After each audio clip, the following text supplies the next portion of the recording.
Hi, I'm Taylor Shriver, and I'm going to be responding to the prompt for Good Kids. So for the first question, what was the most memorable? I think what was most memorable for me about this play was that it's the first play that I've seen, I think, in a long time that is staged in the present. Um, so that was kind of cool for me because I found it much more relatable. Obviously, we can relate to the technology they're talking about, even just kind of the age group in general. So that's why I found that memorable.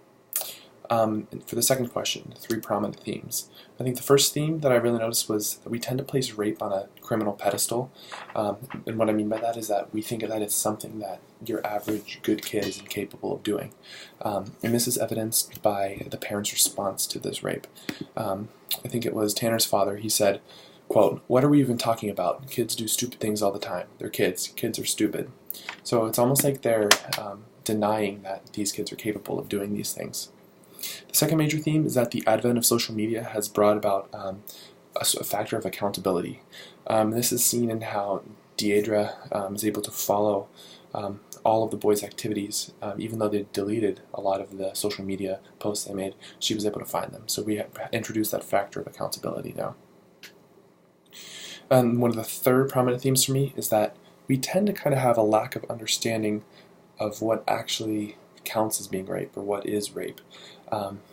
And we see this in several numerous instances. One is whenever the group of kids are talking about it after, and I believe it's one of them brings up the word, actually uses the word rape, and Brianna responds by saying, "I mean, like rape. That's like different. That's like you're in a dark alley and some guy jumps out and grabs you." So again, we kind of have this clouded interpretation of what rape is. And this idea that they think that they can't really commit it. It's not something that can be committed by them. In regards to the third question, which was comparing the plot structures, three main things that I noticed here. One was that in Good Kids, we jump from scene to scene. So this is your episodic plot structure. So we're going forward, backwards. We're not moving in a linear fashion. Whereas in Intimate Apparel, it's a linear plot.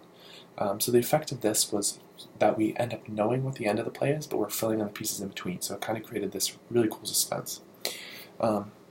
Another thing is that in Good Kids, we jump right into the action. We start out right on the soccer field with them talking about a party, and then we go talking right about that night with the party. Whereas in Good Kids, we see that sort of linear fashion. I'm sorry, in Intimate Apparel.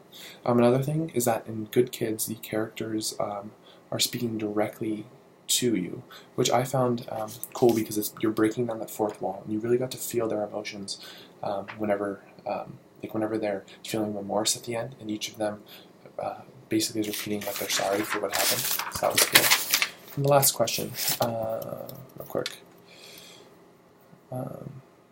The three R's. I think that we sort of see a tension between boys and girls, ultimately, as if there are two opposing forces. The boys try to win over the girls.